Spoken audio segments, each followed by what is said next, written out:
Sobre a proteção de Deus, declaro aberta a 20ª reunião ordinária da Comissão Permanente de Esporte, Cultura, Turismo, Recreação e Lazer. Verificação de presença dos membros da comissão nos termos regimentais. Chamada individual. Vereador Matheus Moreno, presente. Vereadora Duda Hidalgo. Presente. Vereador André Rodini. Presente. A quórum. Informamos também que os presentes aqui que iremos elencar agora em seguida e serão ouvidos no dia de hoje. Adriana, conselheira de Cultura. O senhor Carlos Alberto Fonseca, um dos diretores do Ipanema Clube. Ana Cristina Rodrigues da Silva, Maracatu, Chapéu do Sol. Maria Ângela Quartim, do Instituto Ideias. Alguém mais que eu não nomeei? Regina da Silva Santos, Afoxé Ogum Oiá. Primeiramente, eu quero agradecer a todos pela presença, numa terça-feira, se dispor para estar conosco nesta comissão. Em seguida, já passo a deliberação da ata da sessão anterior. Coloco em deliberação dos senhores vereadores, membros da comissão, a ata da 20ª sessão desta comissão permanente, sessão anterior ocorrida em 25 de abril de 2023. Os senhores vereadores, membros da comissão, receberam previamente, por via eletrônica e digital, a referida ata da sessão anterior. Portanto, a ata encontra-se em discussão. Algum vereador gostaria de se manifestar? Não havendo vereadores para se manifestar, a ata está em votação. Chamada. Vereador Matheus Moreno vota sim. Vereadora Duda Hidalgo? Voto sim. Vereador André Rodini? Sim. Aprovado. Vamos passar aos informes desta reunião. O informe número 1. Inicia-se o projeto Cultura em Todo Lugar. O projeto Cultura em Todo Lugar tem como principal objetivo descentralizar as atividades culturais e artísticas para diversos pontos da cidade, levando ao maior número de bairros possíveis opções de entretenimento por meio de arte e cultura, transformando as praças do nosso município em pontos de convivência de todos e para todos. As atividades acontecerão aos sábados, das 9 a meio-dia, e a programação contará com as mais diversas atividades, como oficinas de brinquedos de cultura popular, brinquedoteca, oficina de circo, pintura facial, apresentações artísticas, dentre outras. Seguirei lendo os informes, se algum vereador tiver alguma manifestação ou algum comentário. O segundo item é o lançamento do livro Aconteceu Comigo, Vivendo um Dia de Cada Vez. A Associação Programa de Mãos Estendidas, PME, é uma organização da sociedade civil, OSC, fundada no ano de 2007, objetivando a promoção da justiça social a pessoas em situação de fragilidade, vulnerabilidade e ou risco pessoal, social, afetivo e ou econômico, atendendo inicialmente as crianças e adolescentes a partir de 2015, voltando seus trabalhos aos serviços de garantia e proteção de direitos para as mulheres vítimas de violência doméstica, bem como serviço socioassistencial de convivência e fortalecimento de vínculos, SSFV, em nossa cidade de Ribeirão Preto, por meio de uma equipe de profissionais em equipe multidisciplinar, com atendimentos coletivos e individuais, de forma contínua e gratuita, sob gestão da sua fundadora e atual coordenadora geral, a advogada Márcia Pieri. Durante o ano de 2022, algumas das mulheres atendidas pelo projeto aderiram à proposta, cujo propósito era a descrita de um livro. Após ser trabalhado pela equipe técnica do projeto, em oficinas coletivas, a leitura e a escrita de um modo psicopedagógico e social, cada uma das usuárias participantes escreveu um capítulo de uma das suas histórias vividas que tenham significado e marcando a sua trajetória. Gostaria de registrar a presença do vereador André Trindade. Assim nasceu o livro Aconteceu Comigo, Vivendo um Dia de Cada Vez, sobre a orientação da terapeuta ocupacional Beatriz Silva Santoro, das psicólogas Giovana Fernandes Pieri e Bárbara Garcia Sanches, e da assistente social Alexandra Correia, e com o apoio geral e realização da Associação Programa de Mãos Estendidas, que organizou seu lançamento em 8 de dezembro de 2022.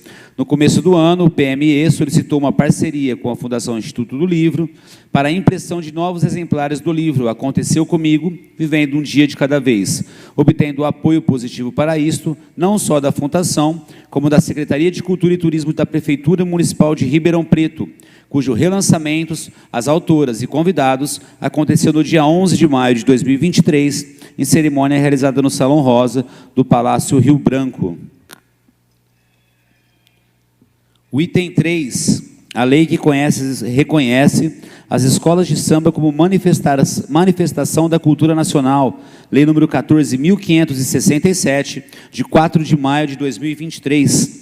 O presidente da República faço saber que o Congresso Nacional decreta e eu sanciono a seguinte lei. São reconhecidas as escolas de samba, seus desfiles, sua música, suas práticas, suas tradições, como manifestação da cultura nacional. Artigo 2º, compete ao poder público garantir a livre atividade das escolas de samba e a realização de seus desfiles carnavalescos. O artigo 3º, esta lei entra em vigor na data de sua publicação, Brasília, 4 de maio de 2023, 2020 da Independência e 1350 da República. Luiz Inácio Lula da Silva, Margarete Menezes da Purificação Costa, Flávio Dino de Castro e Costa. Esse texto não substitui, publicado no Diário Oficial da União, em 5/5 de 2023. O informe 4, Lei Paulo Gustavo. A Lei Paulo Gustavo, Lei Complementar Federal número 195, de 8 de julho de 2022, regulamentada pelo Decreto Federal número 11.525, de 11 de maio de 2023, dispõe sobre ações emergenciais destinadas ao setor cultural a serem adotadas em decorrência dos efeitos econômicos e sociais da pandemia da Covid-19.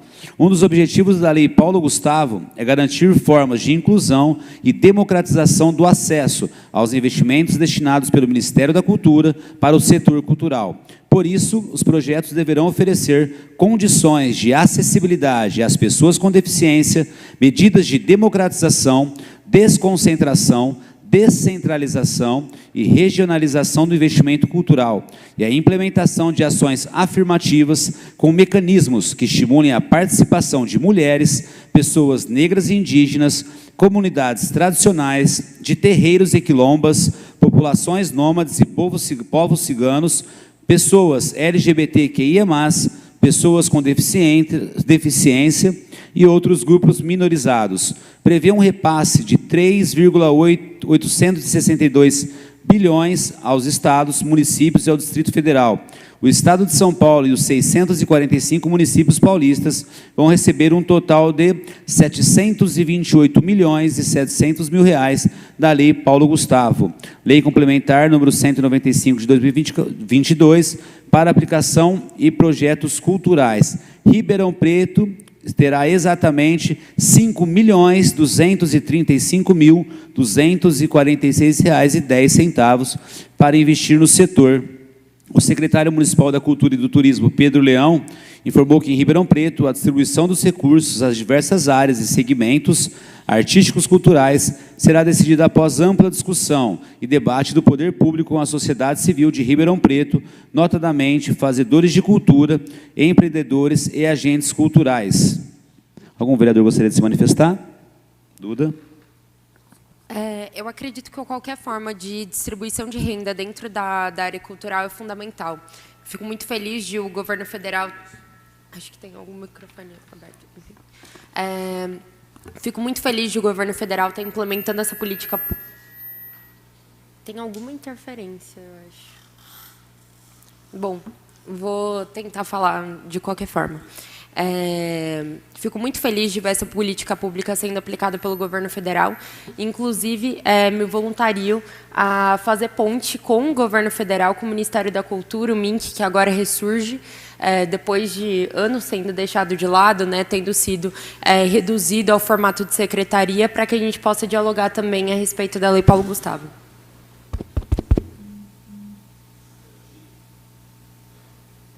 Apenas para acrescentar que, no ano passado, todos que se beneficiaram da Lei Paulo Gustavo aqui em Ribeirão Preto prestaram as contas devidamente à Secretaria de Cultura.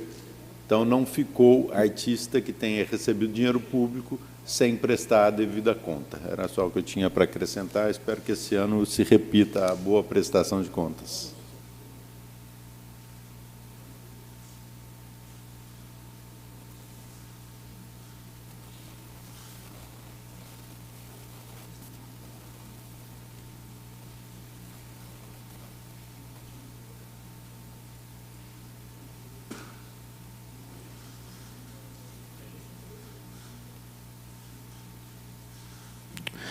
A pedido dessa comissão, com relação à Lei Paulo Gustavo, nós gostaríamos de propor a realização de uma audiência pública desta comissão, especificamente sobre esta lei.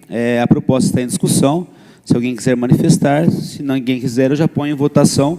Vereador Matheus Moreno vota sim. Vereadora Duda Hidalgo? Voto sim. André Rodini? Sim. André Trindade? Sim. Aprovado. Gostaria que constasse em ata. Está aprovado. Em breve, uma audiência pública para discutir a Lei Paulo Gustavo. Aos demais presentes, alguém gostaria de fazer alguma manifestação, alguma observação? Aponta, claro, por favor. Quiser fazer uso da tribuna ou de qualquer mesa, fique à vontade. Aproveitar pela ordem, vereador Matheus Moreno, até utilizar esse espaço de audiência pública e preparar juntamente com a Secretaria e convidar a Secretaria de Cultura e Turismo de Ribeirão Preto. Imagino que ela vai atrair muitos interessados em conhecer como participar e pleitear a distribuição desse recurso. Tem muita coisa boa no Brasil, muitas iniciativas que as pessoas sequer sabem como participar. Então, acho que também é papel tanto da Secretaria como do espaço da Câmara Municipal, dentro da comissão, para que a gente também possa instruir as pessoas que, porventura, até já fazem pela cultura, já fazem pela arte, e outros temas também, como já fazem pelo esporte, da gente mostrar o caminho. Quando eu fui secretário, uma vez que a gente tem pouco orçamento e temos diversas modalidades de lei de incentivo e programas editais, uma das minhas atividades frequentes foi de apontar o caminho, porque às vezes o orçamento não está no município, mas está na participação ou da distribuição desses recursos, ou mesmo de convênios e captação de imposto. Então, eu acho que é um papel importante, e a audiência pública pode trazer aqui pessoas que não estão inseridas nisso, mas que fazem jus, mas às vezes não se prepararam, não se documentaram e ainda não encontraram o caminho e a direção que cabe ao poder público e quem está na vida pública auxiliar. E também acho que é fundamental para que a gente faça um balanço de como foi o processo do ano passado, para que a gente possa corrigir os erros nesse ano, né? Acho que também escutar os fazedores de cultura que foram contemplados. A gente teve toda aquela questão, né, de quase perda do recurso, e acho que acaba sendo fundamental também esse momento de oitiva antes da distribuição desse recurso. E nesse momento, gosto muito da proposta do vereador Matheus Moreno, não tinha como votar de forma diferente, porque eu acho que o diálogo é sempre benéfico. Eu gostaria só de pedir para você se identificar para ficar registrado em ata e, por favor, fique à vontade. Boa tarde a todas e todos. Eu sou Adriana Scanavê, estou conselheira de Cultura na cadeira de teatro e vim aqui para acompanhar a comissão e tive a grata surpresa de ouvir já essa proposição da audiência pública.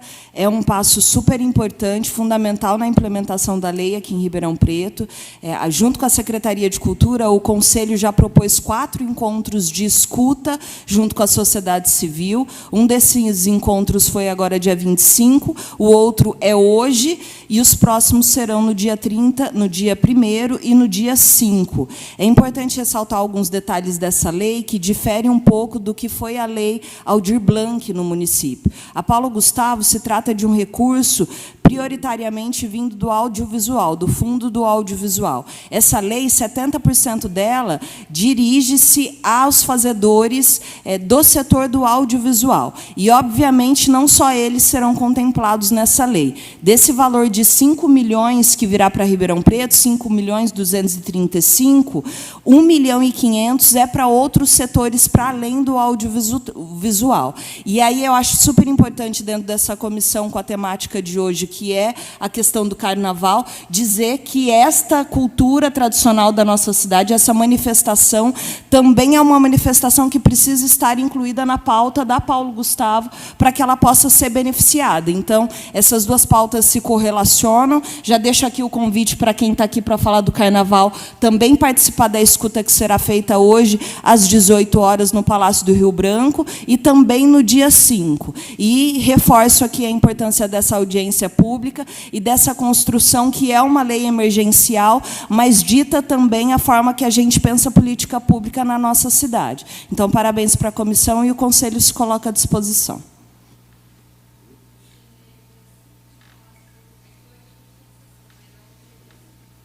Desculpa.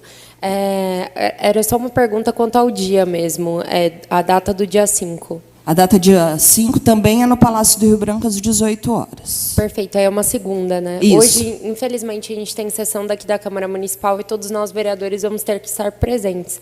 Mas, obviamente, o resto das pessoas que estão aqui são mais do que bem-vindas. Mais alguém gostaria de se manifestar? Adriana, eu agradeço, viu, a posição, os comentários, conte-se sempre com essa comissão também, e o nosso objetivo aí é trazer à tona e discutir realmente essa questão não só da cultura, quanto do esporte, turismo, entre outros. Eu vou seguindo, finalizando os informes, a gente vai passar a parte deliberativa desta reunião com a pauta, com a ordem definida pela comissão, e depois de debatermos na reunião passada o tema Carnaval em Ribeirão Preto, tratando dos desfiles de escolas de samba no Carnaval de Rua, em nossa cidade, distrito sede de Bonfim Paulista, trataremos na pauta de hoje o tema blocos carnavalescos, Carnaval de Salão e Afoxés e Maracatus no Carnaval de Rua de nossa cidade.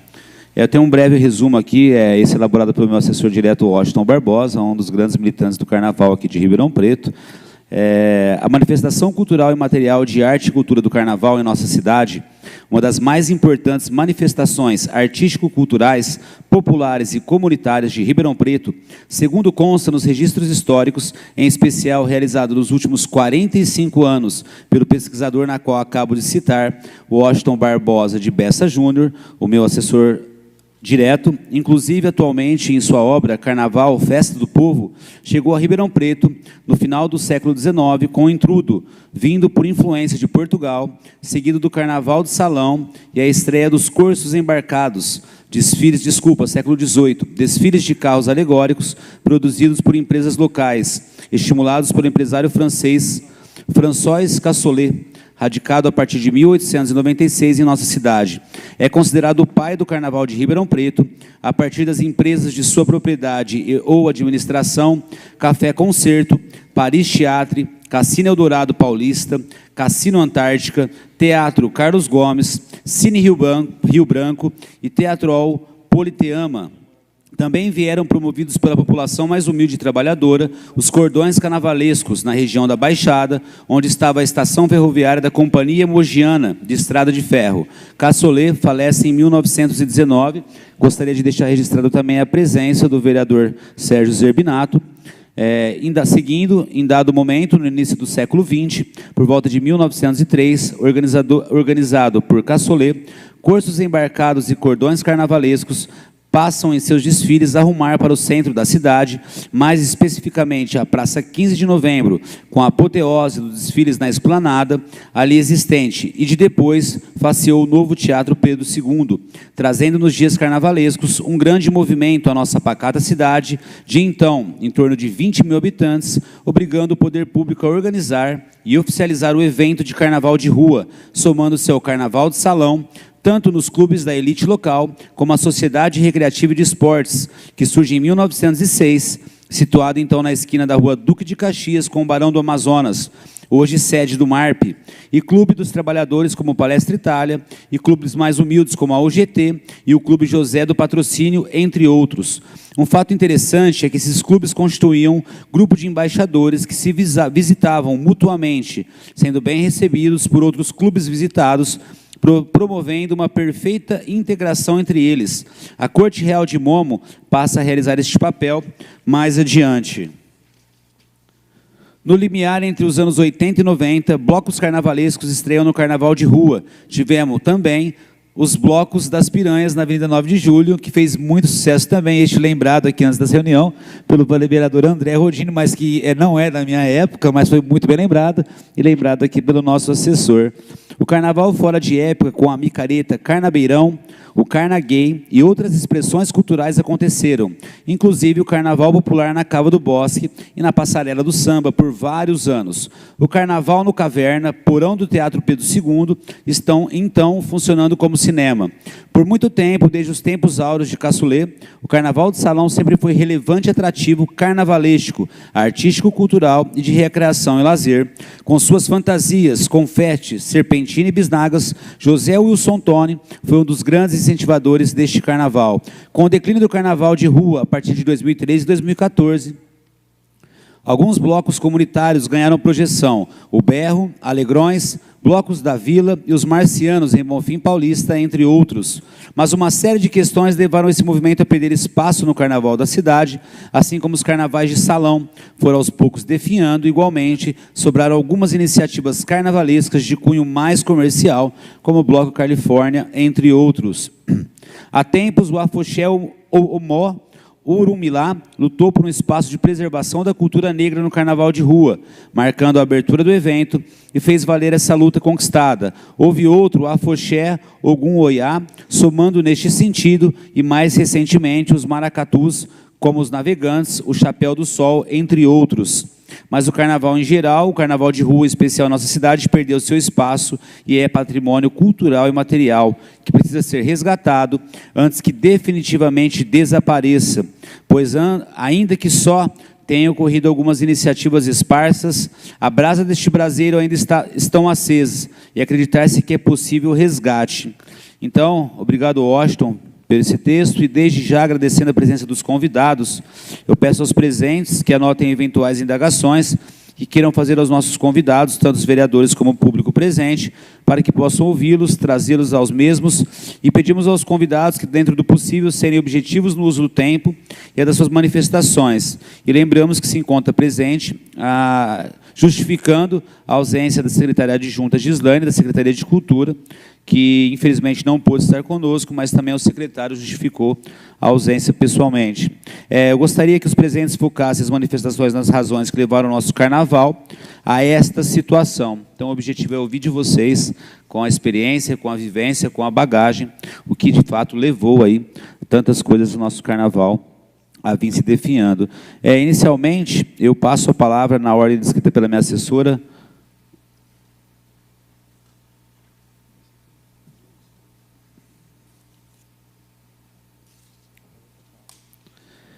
Voltando, inicialmente eu passo a palavra, aqui de acordo com a escala feita pela minha assessora Mônica Souza, eu passo a palavra aos nossos primeiros convidados, o senhor Carlos Alberto Fonseca, diretor do Ipanema Clube, que terá 10 minutos para falar à comissão sobre o assunto, a retomada do Carnaval de Rua de Ribeirão Preto, e tudo que o senhor vier aí a achar que é interessante ser colocado, tanto no sentido de dicas, como também de que realmente levou aí, na sua opinião, o nosso carnaval aí vinha a estar caminhando para o fim. À vontade, senhor Antônio. Alberto. Bom, o Carnaval de Rua de Ribeirão Preto, ele ficou um pouco deixado para trás, principalmente por as nossas autoridades, que não incentivaram esse tipo de diversão para nossos populares aqui, para a nossa população. Tá? Eu tenho visto que cada ano que passa está diminuindo mais a frequência na rua de blocos de carnaval e tal, a não ser alguns blocos que estão começando a surgir agora lá em Bonfim Paulista e aqui começando aqui também no campo aqui do Botafogo. Fora isso aí, Carnaval de Rua em Ribeirão Preto praticamente está acabando. Baixadores do Samba lá, tem alguma coisa lá na quadra deles, mas na rua também praticamente não tem. Então está precisando muito incentivo para que isso aí possa voltar a ter um desfile à altura de Ribeirão Preto. Obrigado, senhor Alberto. O tempo do senhor está reservado. A hora que quiser se manifestar novamente, o senhor fique à vontade. Passo a palavra, porque ela mudou a ordem aqui, pessoal, vocês desculpem. A senhora Regina da Silva Santos, do Afoxé Ogum Oiá, que também terá 10 minutos para falar sobre a comissão, sobre os assuntos tratados. Fique à vontade, dona Regina.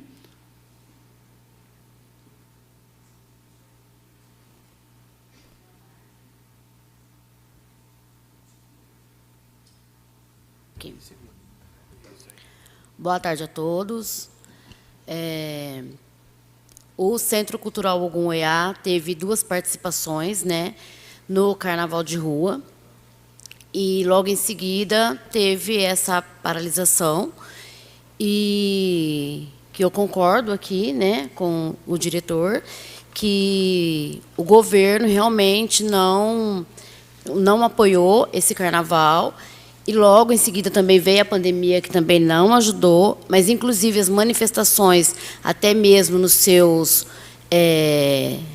no meu caso, né, no terreiro, a cultura também nos seus espaços não teve esse apoio, né?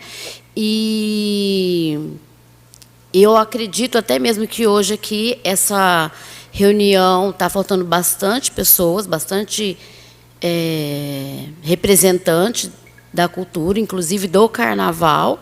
Eu não sei se foi convidado a todos ou se não conseguiu esse contato até mesmo, né? E estamos aí, né, à disposição até mesmo para reunir todos novamente e para essa manifestação do Carnaval de Rua ser da altura que Ribeirão Preto já teve e tem a possibilidade de ser muito maior do que já foi.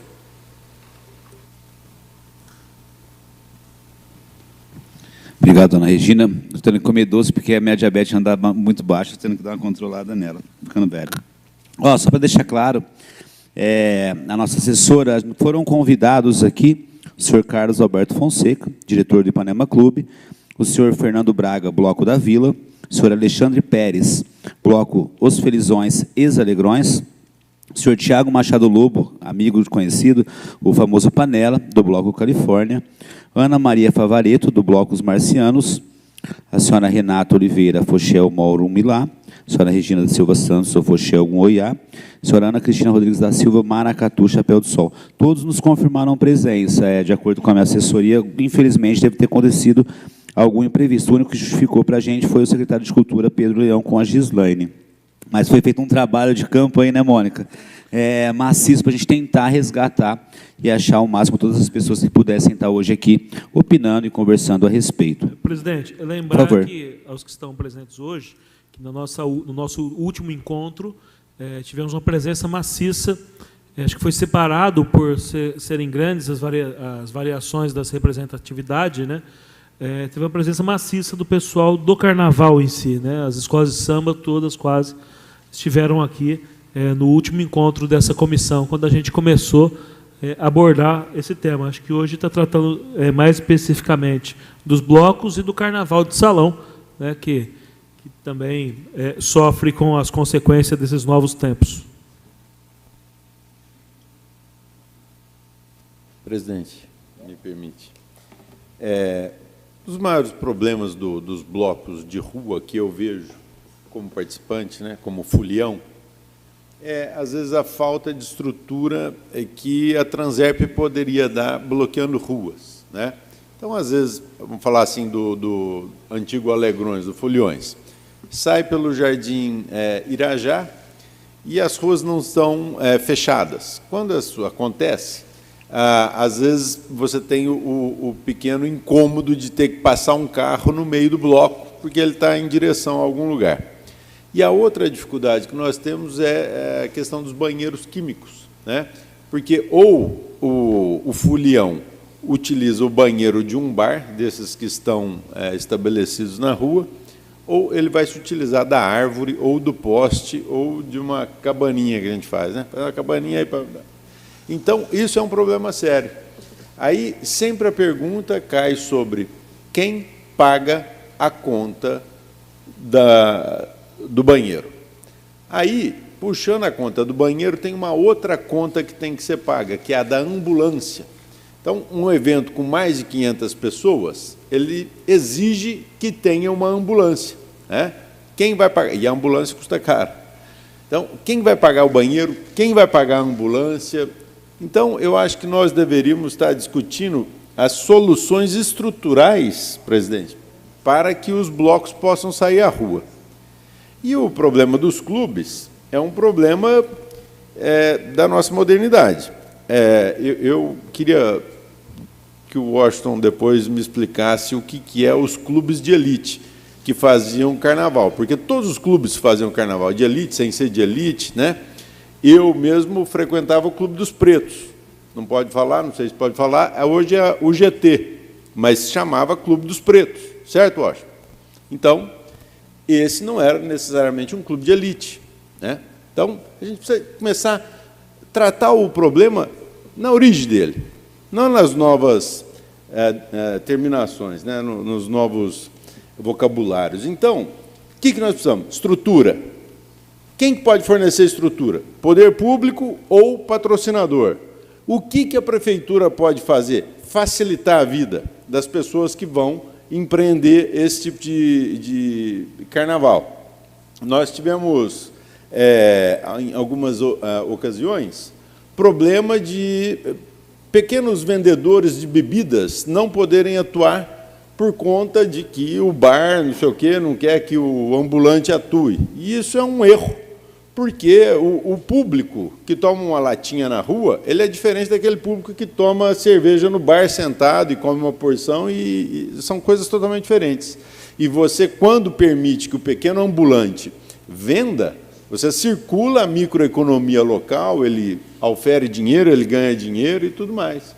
Então, talvez, se nós, e eu já propus isso aqui anteriormente, se nós pudéssemos, a prefeitura, né, a secretaria, infelizmente a Secretaria de Cultura não está presente, se ela pudesse ser a ponte entre as empresas patrocinadoras dos tradicionais carnavais e os organizadores, de forma que esse dinheiro da iniciativa privada viesse e o município fornecesse a estrutura viária, o bloqueio de ruas, essa coisa mais estrutural mesmo, eu acho que seria uma iniciativa para devolver para a rua os blocos. Quanto aos clubes, como eu já tinha falado, a questão dos clubes, os clubes estão acabando, mas os clubes não estão acabando por culpa do governo, ou por culpa das pessoas mesmo que pararam de ir ao clube.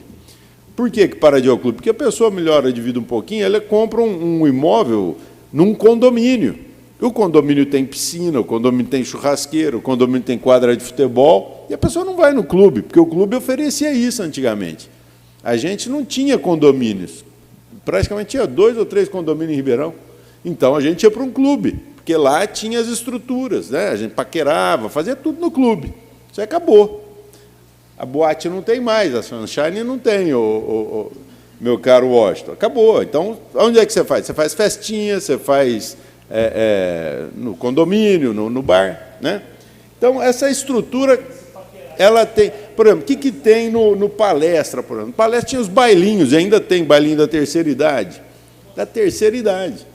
Nós não estamos conseguindo levar a primeira, segunda idade para o clube de novo, né? Talvez seja mais cultural do que falta, mas vou deixar para o seu Carlos, que ele que tem a experiência dos clubes, para passar para a gente.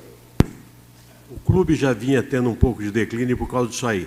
Todo prédio de condomínio hoje tem lá sua arinha de lazer, tem uma piscininha, um campinho de futebol lá para jogar 6 pessoas de cada lado, fazer seu churrasquinho. A lei da seca também de bebida não pode, quer dizer, a pessoa lá no condomínio dele, ele bebe e chega gatinhando dentro do apartamento dele, né? Ele vai num clube, se ele tomar 2 latinhas, ele sai na rua, está arriscado a levar uma multa grande e até ser conduzido para a delegacia. Então, o clube, de fato, está diminuindo. Você falou a respeito dos bailinhos dos velhos, né? Dos mais antigos. Nós temos isso aí lá no clube também, vai indo muito bem. Mas quando você faz um baile normal para a idade assim, entre 18 e 30 anos, que seria o pessoal que costumava aparecer, ninguém aparece mais, perdeu aquela coisa, ninguém sabe mais dançar.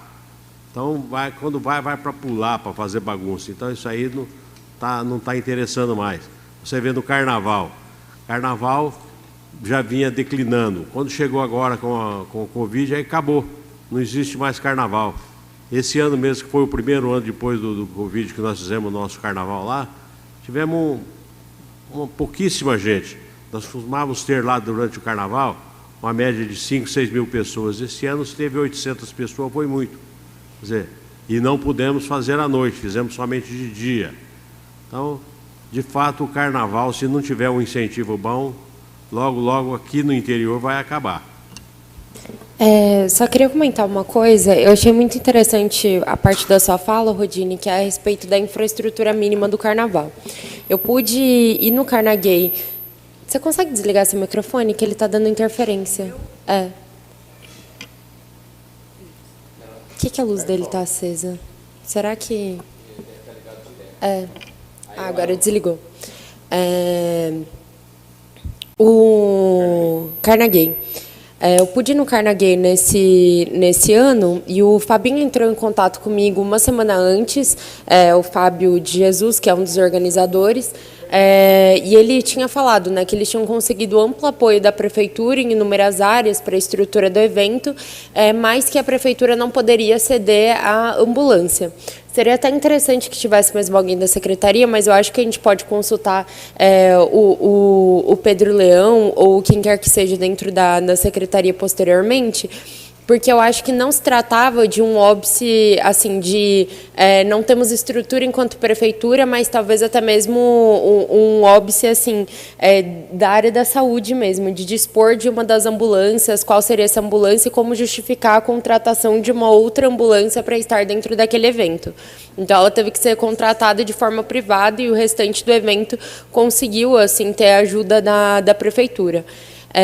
Gente, eu estou me sentindo um pouco mal. Ontem eu fiz um procedimento médico e eu vou me ausentar, mas depois eu acompanho aqui, continuo acompanhando virtualmente, mas queria agradecer muito a presença de todos. Desculpa mesmo, viu, gente? Obrigado, Duda. Melhoras, ela já avisou a gente. Eu falei, Duda, você pode ir, que está tranquilo, sempre presente aqui com a gente. Melhoras, Duda. Eu passo a palavra agora ao vereador Sérgio Zerbinato. Pessoal, boa tarde a todos, boa tarde a todas. Eu quero trazer um marco temporal aqui, falando sobre o carnaval de modo geral, que faz a gente refletir o quanto uma má administração pública afeta, né, na nossa cidade, nos nossos costumes e nas nossas ações. O carnaval acabou... Lembro bem por falta de recurso na gestão da Darcy Vera, né? Uma gestão que muitos servidores precisavam levar até papel higiênico para dentro do seu serviço para que pudesse atender tanto os servidores municipais quanto a população. E é claro que precisa também, além do recurso, vontade da administração pública em fazer. Hoje, com o novo secretário, né, e eu acho que todo mundo aqui acompanha, a gente vê essa vontade de, pelo menos, organizar e tentar dar uma estrutura mínima, né? E essa comissão aqui também tem uma fundamental importância de trazer essa discussão, por isso quero parabenizar aqui o presidente Matheus desde já, para que a gente consiga organizar reunir todos os membros e pessoas que gostam da atividade cultural do carnaval, para que a gente possa pensar daqui para frente, como que a gente vai organizar, fazer o chamamento, questão de estrutura de banheiros, como o Rodine bem colocou aqui, né, questão de ambulâncias, e como que vamos organizar para que todos que tenham interesse de fazer o carnaval consigam fazer da melhor forma. Sobre os clubes, eu tenho o pensamento de que a nossa sociedade, ela muda, né? Então, acredito que os clubes não acompanharam essa evolução. O André Rodine colocou aqui, vereador, colocou que hoje todo mundo tem uma área de lazer, tem a sua piscina, né, tem aí a sua forma de se organizar. Discordo um pouco, não acredito que seja todo mundo, eu acredito que seja uma classe um pouco mais privilegiada, uma classe que tem um pouco mais de condições de morar dentro de um condomínio, de morar num local que tenha piscina, né? Então, eu acho que os clubes, não sei como é o regimento interno, né, de cada clube, mas ainda dá para trabalhar com essa população, que é uma grande população, que não tem piscina em casa, que não tem sequer área de lazer, né? Academia nos seus bairros, que tem praça em seus bairros, tem uma grande população aqui em Ribeirão, que eu acho que os clubes, né, e aí eu falo com desconhecimento dos seus regimentos internos e tudo tal, estatutos, mas acho que, como a sociedade muda, eu acho que também as diretorias, os clubes, podem, não estou dizendo que devem, mas podem também se atualizar e tentar trazer um novo público para dentro dos clubes, um público que não tem acesso, muitos acessos públicos de lazer aqui em nossa cidade. Muito obrigado, presidente. Cada vez que eu uso a palavra que eu pego um exemplo da minha própria vida, né? Eu queria fazer uma homenagem aos diretores de clube, que são os verdadeiros heróis. Porque eu fui presidente de clube, e num tempo também já muito difícil, que eu fui presidente do Botafogo, da Vila Tibério, né? Por 3 anos. Infelizmente, aquele clube foi a leilão, não por dívidas do próprio clube, mas por dívidas do futebol. E durante 3 anos nós tivemos e soubemos a dificuldade que é realmente se tocar um clube nos dias de hoje. O que os senhores mencionaram faz todo sentido. A mudança do perfil habitacional e comportamental das pessoas fizeram com que os clubes sofressem muito. Vários aspectos. Estou aqui com um jornal do Clube dos Comerciários, um excelente clube. Clube, várias atividades. Fui sócio desse clube aqui também. Passei muitos dos meus carnavais lá no Ipanema Clube, de grande saudade, baile da Foca Azul e todos os outros acontecimentos. Mas, realmente, o perfil habitacional de Ribeirão Preto levou uma gama de pessoas que podiam pagar o clube para os condomínios. E no condomínio, se ele usar ou se ele não usar aquela infraestrutura, ele tem que pagar. E faz sentido também a lei antifumo, a lei seca, também influenciou, não vou dizer que prejudicou, porque eu não vou fazer mérito se essas leis são necessárias ou não, até acho que são necessárias. Mas elas mudaram também o perfil. Quem ia no clube ia lá tomar uma cervejinha, fazer um churrasquinho, encontrar com os amigos, almoçar no clube, pular o carnaval no clube, né? Vejam os senhores o Regatas, que ainda respira bem, mas que não é mais a mesma coisa. Por quê? Porque ele está na rodovia, né, e ali tem frequentemente a fiscalização, ou seja, também não estamos incentivando ninguém a beber e dirigir, muito pelo contrário. Mas dizer que o clube e o perfil da população de Ribeirão Preto mudou. E que, ainda que a gente queira, vereador Zerbinato, atrair outros segmentos da sociedade para o clube, nós vamos nos deparar com outro problema, que e eu também fui comerciário, o trabalho aos domingos, o trabalho aos feriados, ninguém mais tem tempo para nada. Você trabalha para pagar a conta, não sobra nada e o pior, não sobra tempo, que dirá para pagar a mensalidade do clube, ou que possa a pessoa ter disponível ali para gastar no clube aquela quantia, né? Então, eu empreendi um carnaval no Botafogo, em 2009, fiz um grande investimento, foi um prejuízo grande. Nós levamos lá a banda Hora H, que é uma banda conhecida, que tocou muitas vezes no Ipanema. Sempre, o presidente de clube ele é sempre aquele sonhador, que vai fazer uma ação e que espera da comunidade ali da cidade, da região, que eles vão comprar ou abraçar a ideia. E cada dia menos a gente tem visto, vide a mudança de comportamento, isso acontecer. Eu acompanhei atenciosamente esses dias uma audiência pública aqui sobre a perturbação do sossego.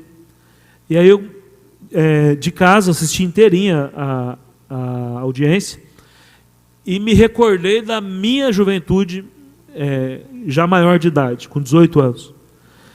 Ribeirão Preto funcionava 22, 23 anos atrás, a madrugada inteira. Você não andava na Presidente Vargas, não andava na 13 de Maio, não andava na 9 de Julho, no Deck Delícia. E todo mundo vivia feliz, a gente tinha problemas menores. E você vê como que o comportamento de uma cidade vai se modificando ao longo do tempo. Então tem que ser sempre fruto do nosso estudo. Como se comporta a nossa cidade, né? Como que ela saiu de onde estava, chegou onde chegou, quais são os malefícios e os benefícios. E sobre o carnaval em geral, dos blocos, acho que o que move hoje tem sido o poder econômico, a iniciativa privada.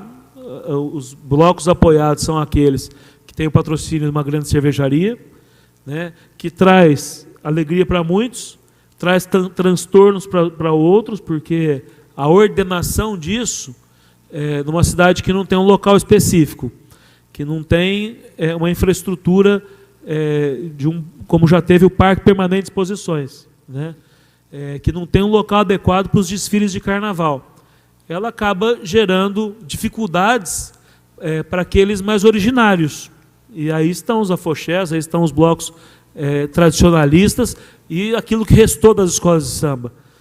Então, esse investimento ele tem que ser retomado, porque esse sim, como evento gratuito, pode trazer ao brasileiro poder desfrutar daquilo que é um patrimônio imaterial do povo brasileiro, que é o carnaval.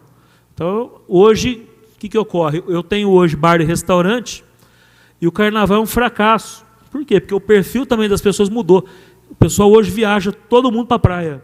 Aí arruma um dinheirinho lá. Quem tem dinheiro ou está no condomínio, ou está na praia. Quem não tem dinheiro está procurando um lugar para ir aí, tomar umas pingas lá, onde o dinheiro alcança. E eu sou um defensor dessas culturas, como sou também da várzea do nosso futebol amador, que de forma gratuita faz a alegria de muitas pessoas todo domingo de manhã. Que a pessoa pode ir lá, porque hoje para você ir num estádio de futebol, você tem que ter um bom dinheiro, porque é uma descontinuidade.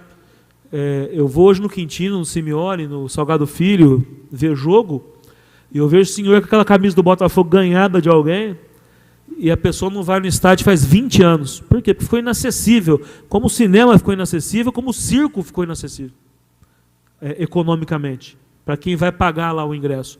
A não ser quando tem esses programas que levam a rede pública, e aí também tem umas pegadinhas, que eles dão o ingresso da criança para ir com o pai. Aí chega lá, vende R$100 de mimo lá para os pais, lá, entendeu? Então, isso é para a gente refletir o que está sendo feito com a política de lazer, diversão e cultura no nosso país, até diria. Porque eu também vejo Batatais, que era uma referência no desfile de rua, não tem mais.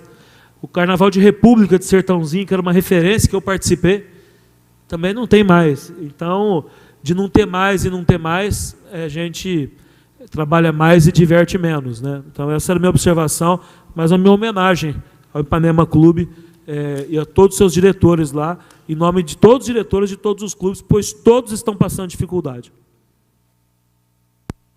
Permite discordar do Zerbinato, que ele falou que os ricos que estão em condomínio.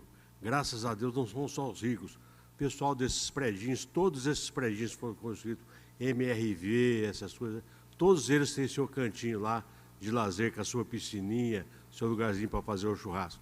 Então, graças a Deus, a pessoa está pagando lá R$300, R$400 de prestação e tem um lugarzinho dele lá que ele pode ficar à vontade. Então, o clube vai esvaziando.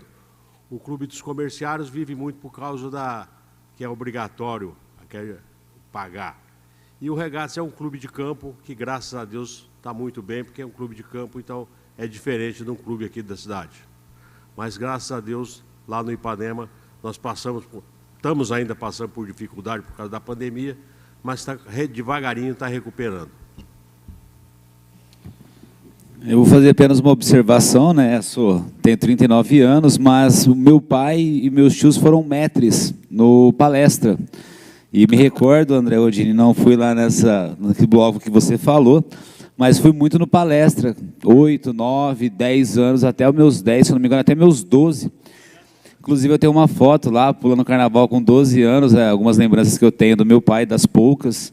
E é triste, né? A gente vê aí uma história, uma nostalgia, uma essência. Eu sou neto de italiana, meus tios todos eram músicos.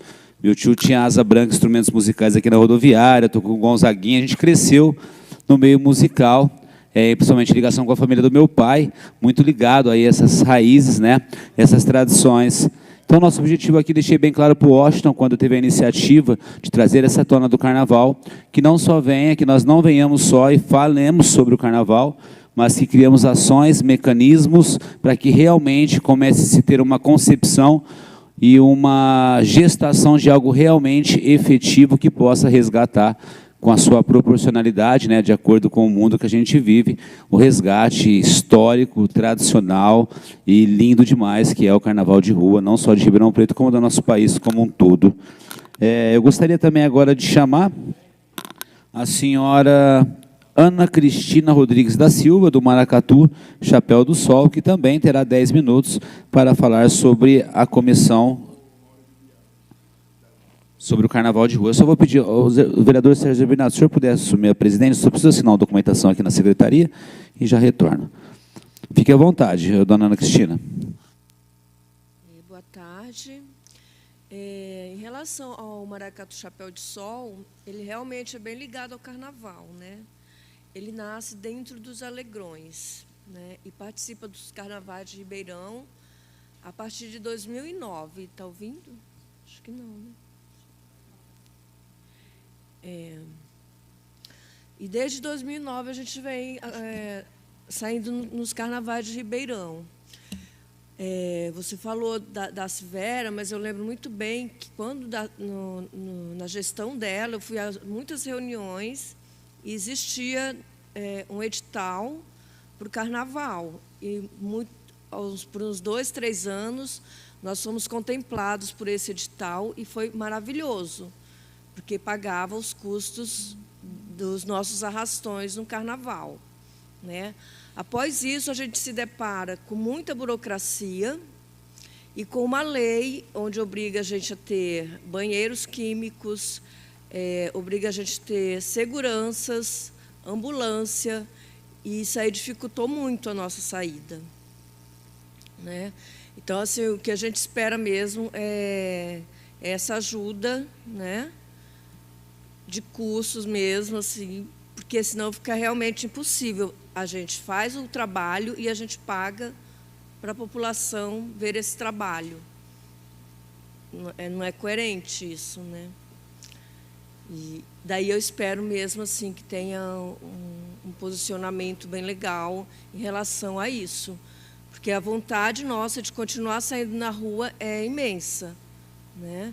Inclusive, eu quero deixar um convite aqui a todos, que sábado próximo, às 8h30 da manhã, na Praça José Mortari, que é a praça que a gente costuma fazer o carnaval, né? Na terça-feira, estaremos plantando uma árvore, a Chapéu de Sol, né? Onde houve aquele incêndio no mesmo local, comemorando os 15 anos de aniversário do grupo, em 2023, e participando da Semana do Meio Ambiente, juntamente com a Associação Ecológica Pau Brasil.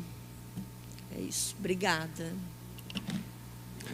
Somos nós que agradecemos pela contribuição. Vou passar aqui a palavra para a Sheila, e aí também depois tem a Adriana aqui inscrita. Sheila, por favor.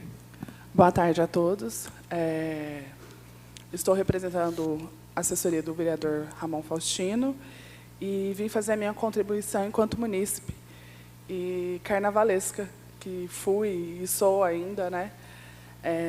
Todos aqui trouxeram memórias e lembranças da sua infância ou da sua juventude dentro do carnaval da cidade. Eu também não poderia deixar de começar mencionando a primeira memória que eu tenho, toda vez que falo de carnaval de rua, da cidade de Ribeirão Preto, que é uma foto tirada no quintal da casa da minha bisavó, de 1917, que é uma das primeiras reuniões da Escola de Samba Bambas de Ribeirão Preto. Então, assim, uma das escolas mais antigas, sendo comparada à Mangueira, entre outras escolas no Brasil. Isso é muito, então, esse debate aqui é muito importante para mim. Eu não posso vir aqui sem deixar de contribuir. Talvez algo que eu mencione aqui hoje já tenha sido debatido e discutido num outro momento, né? Que é referente à história, não só falar das questões de rua, da organização estrutural, da questão de políticas públicas e fomento financeiro para que continue acontecendo nos próximos anos, mas também falar da questão histórica, né, permanente e viva. Acho que é bem importante. Eu fiz uma visita há uns 2 anos atrás, que eu fiz um trabalho de audiovisual com uma equipe daqui de Ribeirão, e eu visitei o MIS em busca do que nós temos hoje, falando do Carnaval da cidade. E tem muito material. Eu acho que não só no Carnaval a gente precisa falar de Carnaval, a gente precisa falar em outros momentos. A história, a memória é passada de geração. Então, é cultural. A gente precisa ter um olhar para isso de uma forma cultural. Dentro da minha família, quais são as crianças que gostam de carnaval? E qual é o carnaval que ela gosta? Ela gosta de salão? Ela gosta da rua? Ela gosta do bloco? Ela gosta do afoxé? Né? Depende da gente, mas depende também de toda a sociedade. E aqui, em nome dessa Casa de Leis, eu gostaria de sugerir que se pensasse também na permanência viva, presente, contínua, e, em torno da história e memória do Carnaval da cidade. Acho que mais que a gente discutir as políticas necessárias para continuar acontecendo todos os anos, a história disso tem que estar palpável, tem que ser algo visto pelas crianças. É uma das formas de se manter o carnaval vivo. É uma obrigação das escolas, blocos e fazedores de carnaval da cidade, mas é uma obrigação também da cidade contribuir para a continuidade dessa história. Assim como a gente vai em museus e vê inúmeras obras e conta a história disso, eu acho que Ribeirão também precisa de um espaço, um local ou uma atividade que contemple esse tipo de informação. É bem importante. Obrigada. Sheila, muito obrigado pela sua contribuição, acho muito válida, acho que é bacana, é um tema a ser trazido e discutido. A gente tem muitos desafios, né? A retomada, enfim, cada um tem a sua particularidade, né? Cada segmento, cada atividade, cada forma de fazer o carnaval aqui em Ribeirão tem o seu desafio. E é por isso que eu fico honrado de participar dessa comissão, fico honrado de hoje poder discutir aqui com vocês, né, na presença de cada um que veio, tirou o seu tempo para vir discutir, dar a sua opinião, dar a sua ideia, mesmo que uma contrária da outra, uma complementa a outra, mas eu acho que é o começo, né, de um caminho, da gente começar a discutir para realmente daí a gente conseguir tirar ações a serem feitas para que a gente nunca mais perca o carnaval daqui para frente, como ocorreu esses anos que ficaram sem. Pessoal, eu vou precisar me ausentar aqui, eu tenho uma reunião agora às 16h30.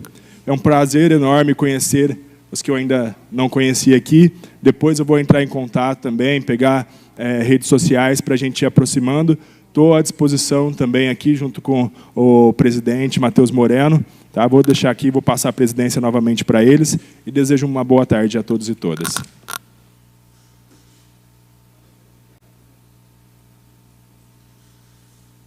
Obrigado, vereador Sérgio Gerbinato. Agradecer a Duda também, que já se ausentou. Agora, com a palavra a Adriana, conselheira de Cultura.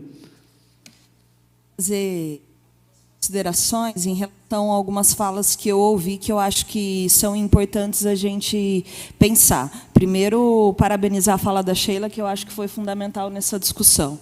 A gente pode discutir a questão do carnaval por uma dimensão simbólica, cultural, também econômica. E nenhuma é mais importante que a outra. Todas são complementares e a gente precisa conseguir ter esse olhar amplo. Por exemplo, coisas que foram ditas. Quando a gente narra aqui, culturalmente, como o carnaval é visto pela nossa população ou consumido, a gente também precisa abrir a discussão de política pública. Por quê? Se os munícipes não ficam na cidade de Ribeirão Preto, é porque a cidade de Ribeirão Preto não oferece atrativos para que a gente não saia da cidade, né? Então, o consumo, a cultura do consumo, passa pelas políticas públicas. Então, uma cidade que não investe no carnaval como cultura e não como evento. Porque quando a gente fala aqui do dia, da estrutura do dia, e obviamente ela é importante, quando a gente fala que precisa de banheiro, que precisa de segurança, nós estamos falando de coisas que precisam para que o evento aconteça, mas o carnaval não é o evento, ele é uma cultura. Ele gera economia criativa, ele gera emprego e renda o ano inteiro. Os seus barracões não param de trabalhar. E isso depende muito da política pública da cidade para esta cultura. Outrora, como a colega colocou aqui, a gente tinha chamamento para o carnaval. Cadê o investimento da cidade? A cidade, a prefeitura, a secretaria pode abrir chamamento para patrocinadores e tirar essa responsabilidade da mão do fazedor e da fazedora de cultura tradicional, que não tem esse letramento para esse tipo de política pública. Quem tem esse letramento é a estrutura. Então, a estrutura pode propor isso para que os fazedores de cultura tenham a possibilidade de alavancar seus trabalhos em volta dessa manifestação cultural. E quando a gente, por exemplo, faz um comparativo de que as pessoas não têm renda, por exemplo, para ir ao circo, isso também é cultural. Porque na cidade de Ribeirão Preto, as pessoas pagam R$200 para ir num show sertanejo e não pagam R$30 para ir num circo de um artista independente, que vive daquela renda. Então, isso também é cultural. A forma que a gente consome o carnaval na cidade de Ribeirão Preto é cultural e está vinculada às políticas públicas que não têm, há um tempo, voltada para essa manifestação. Então, eu queria deixar aqui a indicação para que a gente também discuta a questão do carnaval dentro do que nós estamos discutindo dentro do Conselho, no que diz respeito ao Fundo Municipal. Esse é um recurso que está dentro da Secretaria de Cultura, que precisa ter essa discussão do carnaval também, assim como a Paulo Gustavo, assim como a própria secretaria, que tem que ter orçamento para uma manifestação que coloca a nossa cidade no mapa, como já foi outrora, e precisa voltar. Acho que a gente precisa discutir isso. Obrigado, Adriana. Rodine, Trindade. Washington, gostaria, por favor? Já vou passar para o Washington, que eu acho que eu vou complementar o que o Washington vem aqui dizer. Eu quero pedir a você que está assistindo aí pela TV Câmara ou pela mídia social que você esteja vendo, se você participou de alguma dessas oportunidades carnavalescas no passado, eu quero pedir para você que encaminhe para a gente, pode ser para o meu gabinete, o do Matheus, material fotográfico ou filmes dessa época, em especial ao Bloco das Piranhas. Eu gostaria muito de resgatar, na forma de audiovisual, a alegria que era o tempo que a gente podia, na época, fazer brincadeiras de gênero. Então, se você puder e tiver condição de me dispor algum desse material, por gentileza, encaminhe, porque isso é histórico e a gente precisa resgatar a história. Obrigado. E agora, com a palavra, Washington Barbosa. Presidente, antes de eu usar a palavra, eu gostaria muito que essa reunião da comissão ouvisse a Mariângela Quartim, que está aqui, nos dá o prazer da presença também. Por Mariângela favor. foi secretária da Cultura, foi a secretária adjunta, foi diretora do Carnaval, foi presidente da Liga Carnavalesca. Desde o dia que o bichinho do Carnaval a picou, ela nunca esteve fora do Carnaval. Então, eu acho que ela tem alguma coisa a contribuir com a gente, eu gostaria de ouvi-la. Como queira, senhor Washington, justificando a dona Mariângela, eu ia, né, alencar aí todas as qualidades históricos seus relacionados, mas fui aqui, a minha assessora falou que ela não queria que falasse, então a gente respeitou, mas já que o Washington colocou, seja muito bem-vinda aí com a palavra, senhora. Mas pela ordem, antes não tinha reconhecido a Mariângela. Pessoal, agora esses dias viu uma matéria no Fantástico, como que chama aquele... tem várias coisas que, agora que tem nomenclaturas, que a pessoa tem preconceito em relação à idade. Né? Etarismo. Etarismo. Eu tenho que fazer um elogio, a Mariana muito mais jovem, viu, Mariângela? Fazia tempo que eu não te vi. É uma felicidade te ver, viu? É um prazer meu estar aqui hoje, vendo vocês discutindo cultura, que é essencial, né? A gente fala muito de educação, fala muito de saúde, mas quando a gente incentiva a cultura e o esporte, a gente acaba tendo muito mais saúde, né? Portanto, muito menos doença. Eu não tenho muita coisa a contribuir, porque eu não sou uma fazedora de carnaval. Eu sou alguém que apoia o carnaval e aprendeu a ver o carnaval do outro lado. Eu não vejo como uma pessoa que assiste o carnaval, mas eu gosto de assistir o ano inteiro as pessoas fazerem o carnaval. É uma verdadeira distribuição de renda. Você coloca ali o marceneiro, a costureira, a comunidade começa a se respeitar muito mais. O problema de segurança diminui, porque todos se conhecem, todos estão remando para o mesmo lado. Então, o carnaval, ele só tem a contribuir com a sociedade, até com aqueles que não participam e não gostam de carnaval. Eu posso dizer que eu não sou uma pessoa apaixonada pelo carnaval, mas eu sou uma pessoa apaixonada pelo fazer cultural. Então, eu concordo quando a Adriana falou que não é gasto, é investimento. A gente está investindo na maior parte, numa periferia que não tem um condomínio, que não tem um clube, que não tem uma piscina. Então, eles passam todo o ano esperando e trabalhando para que, finalmente, na época de carnaval, o trabalho aconteça, né? Então, eu acho muito importante todo mundo apoiar. Sabe, a gente apoiar, vocês apoiarem como Casa Legislativa, como a Casa do Povo, o Executivo, né, que está aí, que execute o que a Casa do Povo determinar e chegar a um bom senso para isso. E eu queria lembrar de um projeto que era muito importante, e que eram as quadras, né? Durante o governo de alguém, que eu não lembro agora, Palocci, Jabali, foram distribuídas, acho que 4 ou 5 quadras para as escolas de samba. Qual foi o problema que sucedeu? As quadras não foram bem geridas. Na verdade, é isso. Mas por quê? Porque não houve um apoio para que essas pessoas conseguissem ter uma boa gestão. Não adianta você dar a terra, você precisa dar a técnica, dar o preparo e a capacitação.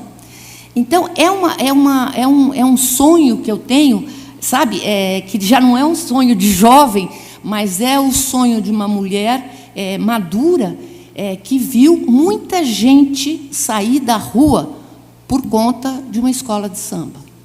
Tá bom? É com isso que eu posso contribuir. Bom, então vamos tentar amarrar as duas reuniões, né? A passada e essa, em que a gente, atendendo a pedidos do pessoal do Carnaval, trouxe para essa pauta, via presidente, o assunto. E eu acho que, assim, fomos felizes na discussão, se não na profundidade que a gente gostaria, mas fomos felizes e trouxemos o assunto para a pauta. Então, só primeiro, Rodine, só para esclarecer, com relação ao Sérgio Zerbinato, uma colocação que ele fez, a Darcy não destruiu o Carnaval, e eu não estou falando mal dela, mas é um fato, porque não deu dinheiro. Ao contrário, ela exageradamente, nos primeiros anos do governo dela, deu um aporte financeiro, tá? Quebrando os pilares do que vinha sendo construído há 30 anos. E aí o mercenarismo derrubou o Carnaval. O interesse pelo dinheiro disponível, que não é de sambista, né, atraiu gente para o Carnaval que enterraram o Carnaval. Infelizmente, o processo foi esse. Não foi por falta de recurso, foi por excesso de recurso no lugar errado. Isso é importante a gente deixar claro. E isso levou o Carnaval para o buraco muito rapidamente. Repetiu o que tinha acontecido com o Carnaval nos anos 70, onde aconteceu a mesma coisa. O dinheiro público chegou no Carnaval na década de 50. E por falta de projeto, de política pública, de programa, isso ficou samba da maluquice. Né? Como é que é a expressão que você ia falar? Não, samba da maluquice. Peguei. Eu lembrei do Paulo Dorumi lá na hora e da Silvia Seixas e engoli o que eu ia dizer. Né? Então, essa é uma questão que eu queria esclarecer. A outra questão, quando eu falei da questão de carnaval de elite e carnaval da periferia, e a periferia era muito pequena, nós estamos falando de Ribeirão, 20 mil habitantes, né?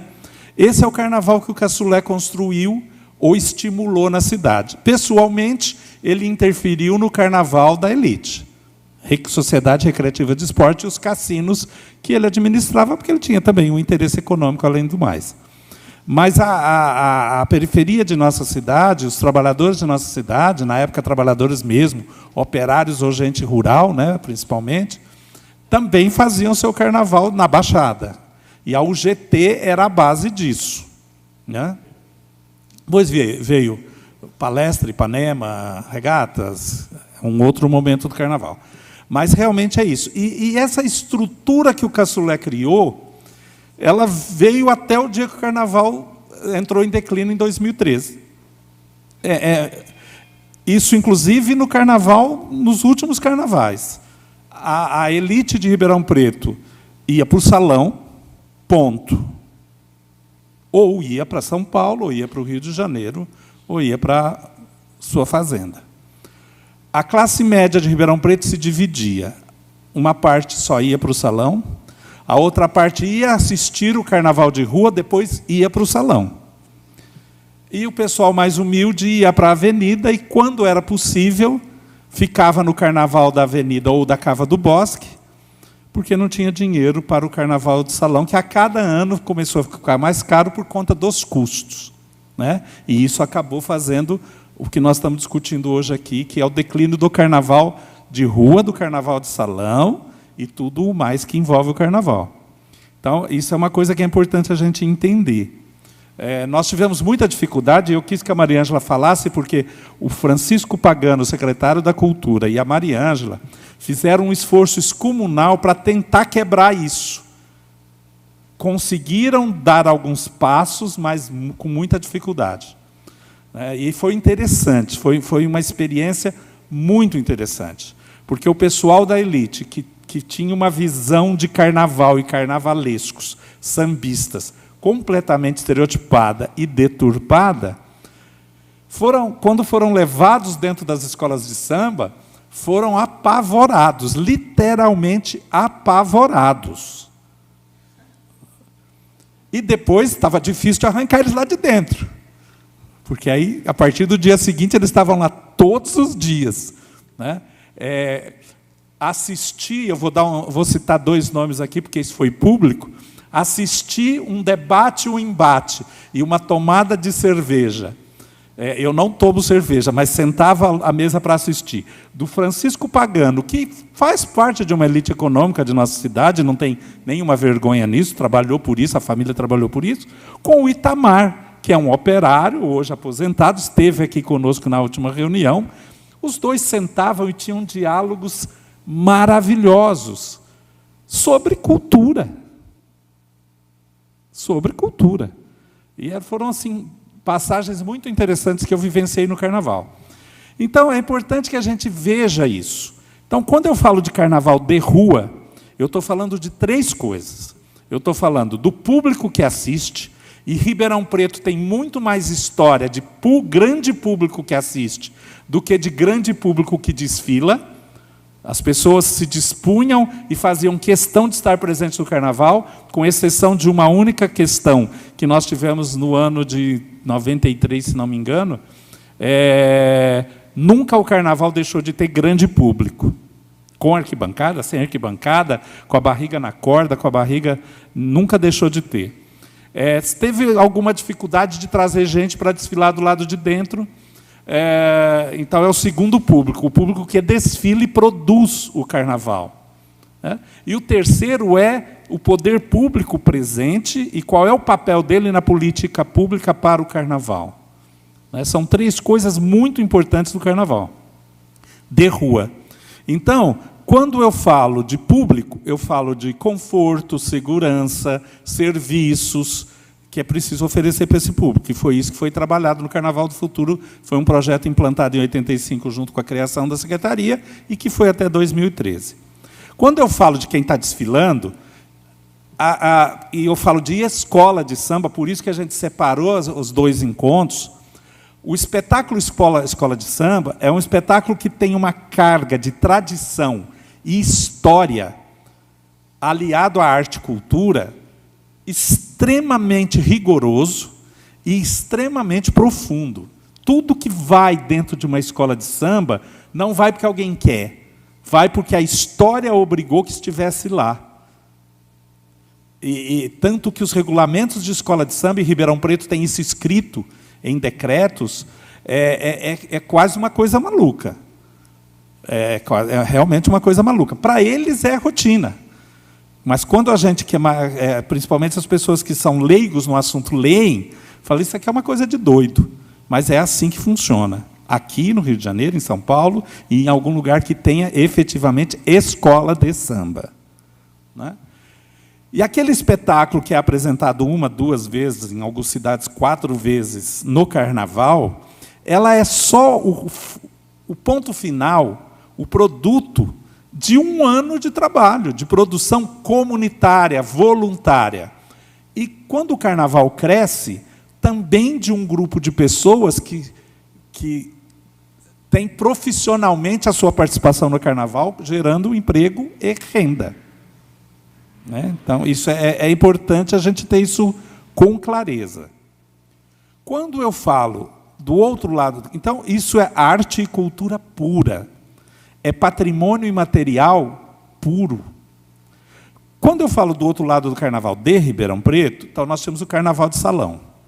E quando eu falo de carnaval de salão, eu falo de Caçulé, eu falo de José Wilson Toni, que foi a pessoa que estimulou que esse carnaval acontecesse e crescesse.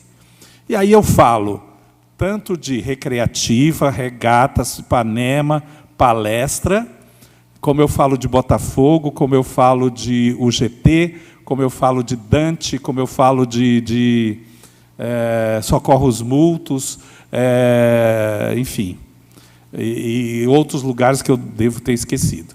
Mas é uma outra questão. E aí eu estou falando de arte e cultura também, porque é uma manifestação cultural, mas eu estou falando de recreação e lazer, que também pertence a essa comissão discutir.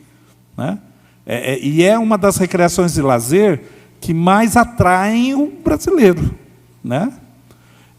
E que envolve uma série de coisas. E aí nós temos uma terceira situação em Ribeirão Preto, que é o afoxé e mais recentemente o maracatu, porque os blocos carnavalescos primeiro, né, começaram nos anos 90, depois nós tivemos uma segunda onda, agora mais recentemente, e nós temos depois os afoxés, o afoxé Almorumilá, o afoxé Ogunhoiá, e os maracatus, que são hoje vários na cidade, despontando com Navegantes e Chapéu do Sol, mas nós temos outros na cidade também. O afoxé e os maracatus, eles marcam uma coisa no carnaval que a gente às vezes não se dá conta, né? Principalmente no Brasil, especificamente. O carnaval não é negro, o carnaval é branco. É branco e elitizado. Né? Mas no Brasil, ele foi apropriado pela cultura negra. Né? E aí houve uma briga no bom sentido, uma luta muito forte, para marcar isso em Ribeirão Preto, exatamente nessa questão aí da questão de classe social, ainda no carnaval, que foi não só a presença dos afoxés, mas que eles abrissem o desfile do carnaval de rua. E até que a Câmara transformou isso em lei, e isso passou a ser a rotina de Ribeirão Preto. Os afoxés abriam o carnaval. Os maracatus não chegaram a pegar a passarela do samba, mas estão presentes fortemente no carnaval, marcando isso também. Né? Não só a questão negra, mas mesmo a questão portuguesa, etc., fora do intrudo, né? Que é a base lá do começo do carnaval. Então, a gente precisa entender isso. E, para fechar, eu queria colocar o seguinte: a Secretaria da Cultura e o Poder Público não faz cultura e não faz arte. Eu tenho brigado durante muitos anos, né, de que a Secretaria da Cultura tem 5 funções: promover formação, promover fomento, garantir infraestrutura,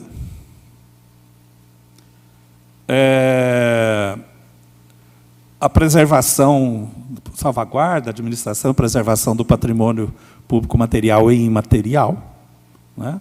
E, eventualmente, cuidar de alguns eventos que marcam a cidade, de natureza artístico-cultural e ou turística. São os 5. A Secretaria não faz cultura, mas a política pública de cultura precisa dar condições a que a população expresse a sua cultura.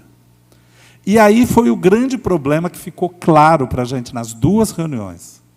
A ausência do poder público garantindo infraestrutura e fomento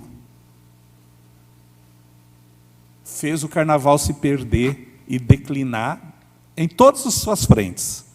Carnaval de rua, carnaval de salão, bloco carnavalesco, o maracatu, afoxé.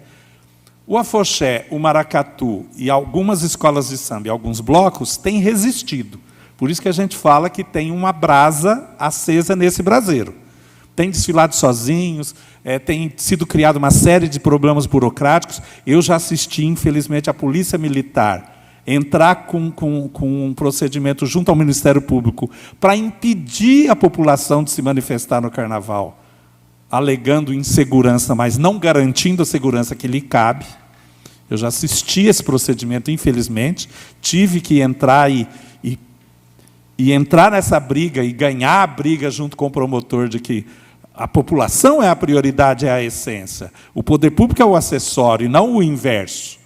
Foi uma grande briga que a gente teve, mas foi isso que levou para o buraco. A burocracia, a estrutura. E eu não estou dizendo que a estrutura não é necessária, não.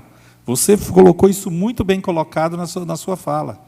É preciso ter sanitário? É preciso, mas o poder público precisa oferecer o sanitário. É preciso ter segurança, sim, principalmente em relação à questão de violência. Mas o poder público tem que oferecer isso. O poder público tirou isso dos clubes, o poder público tirou isso dos blocos, o poder público tirou isso das escolas de samba, o poder público tirou isso das apresentações do afoxé, do maracatu, ou vai lá para atrapalhar. Eu assisti, infelizmente, em Ribeirão Preto, uma situação em que a gente ganhou a briga e teve carnaval nas quadras das escolas de samba. E eu assisti a Polícia Militar parar na porta com 30 viaturas, intimidando quem ia para lá. Eu vi isso, ninguém me contou. Certo? Não estou fazendo uma crítica à Polícia Militar em si, mas a falta de uma relação que inclua a Polícia Militar no processo da política pública. Eu acho que, na verdade, esta é a questão. Eu brigo sempre com isso, tanto na assistência quanto na cultura. A gente chama a polícia, mas a gente não inclui a polícia. No Carnaval, justiça seja feita no Carnaval de rua, durante muitos anos, a polícia esteve na comissão do Carnaval, participou, e a gente não tinha problema. Quando começou um outro tempo em que a polícia se afastou e começou a dizer que ela não tinha que prestar aquele serviço, que aquela era uma atividade privada do povo e que ela não tinha que ir lá, o povo tinha que contratar a segurança, que ela não tinha que ir lá, e se ela fosse, o Estado cobraria X reais, teria que pagar X reais para o Estado para ter aquele serviço. Então, eu acho que isso deturpou um pouco determinadas coisas. O poder público tem que oferecer serviço e política pública para o Carnaval. E eu acho que essa é uma discussão que a gente precisa manter na audiência pública, precisa ser discutida. Então, era o panorama que eu queria colocar, para a gente amarrar essas reuniões. Então, agora, acho que se a gente não recuperar, essas questões que nós discutimos nas duas reuniões, elas são intrínsecas à história, à arte e à cultura e o patrimônio imaterial de Ribeirão Preto.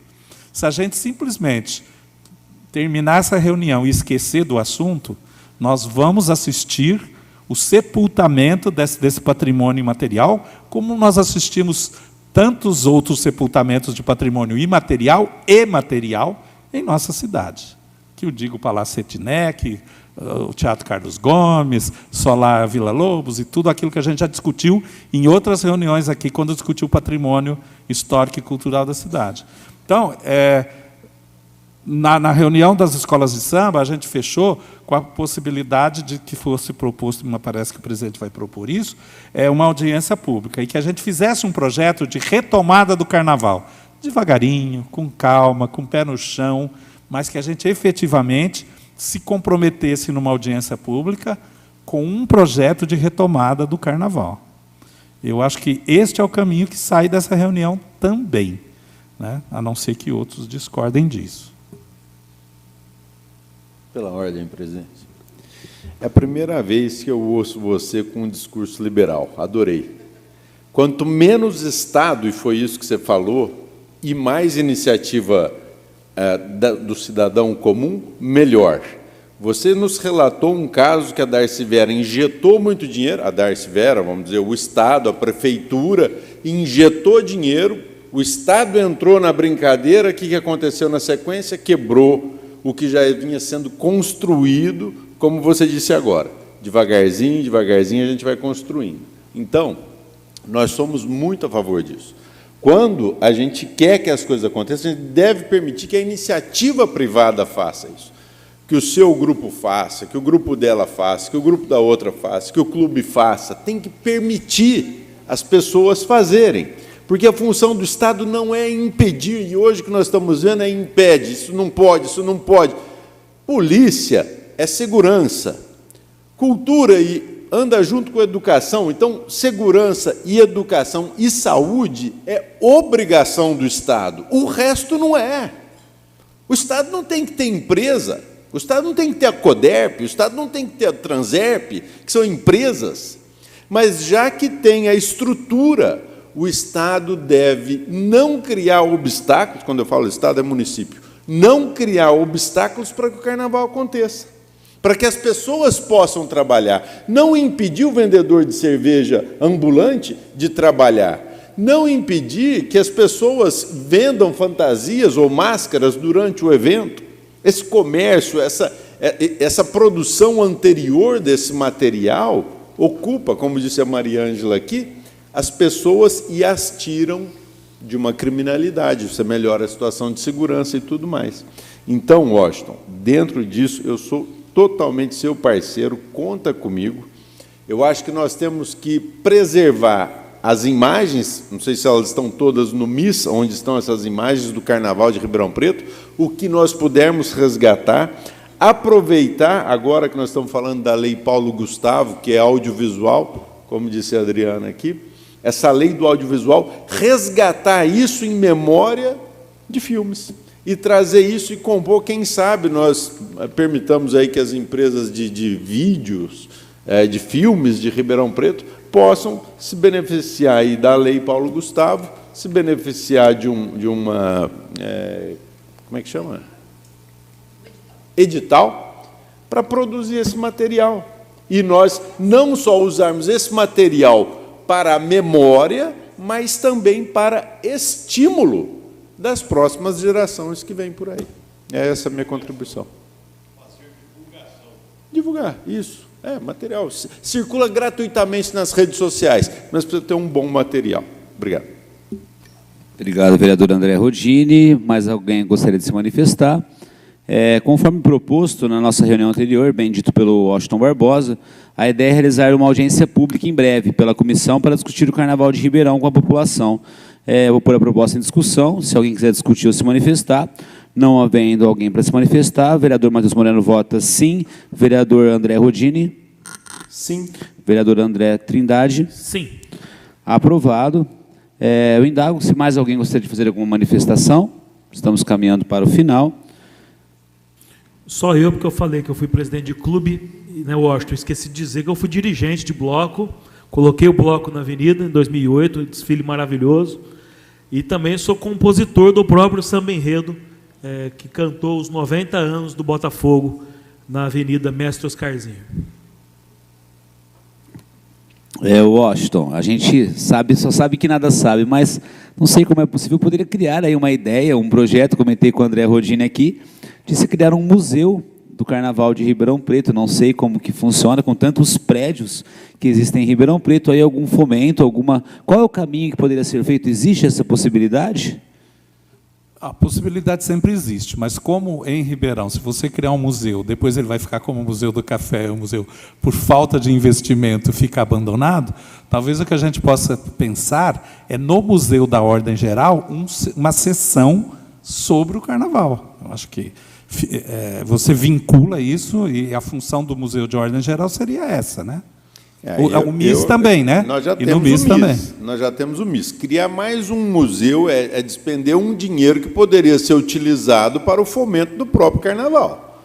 Eu acho que se nós utilizarmos o que já existe, otimizar o recurso que venha de emenda parlamentar ou do que vier, para dentro do MIS, colocar uma divisão, tudo, porque, na verdade, sim, as pessoas vão frequentar e visitar os museus que já existem, né? Nós, como bem lembrado, aí nós estamos com o Museu do Café parado, o cupim comendo, e a gente não consegue, não vamos criar mais um outro museu, vamos aproveitar o que já tem, e eu votaria pelo aproveitamento do que já existe, inclusive porque a gente o torna melhor. Ele tornando mais importante, ele tem fluxo durante o ano todo.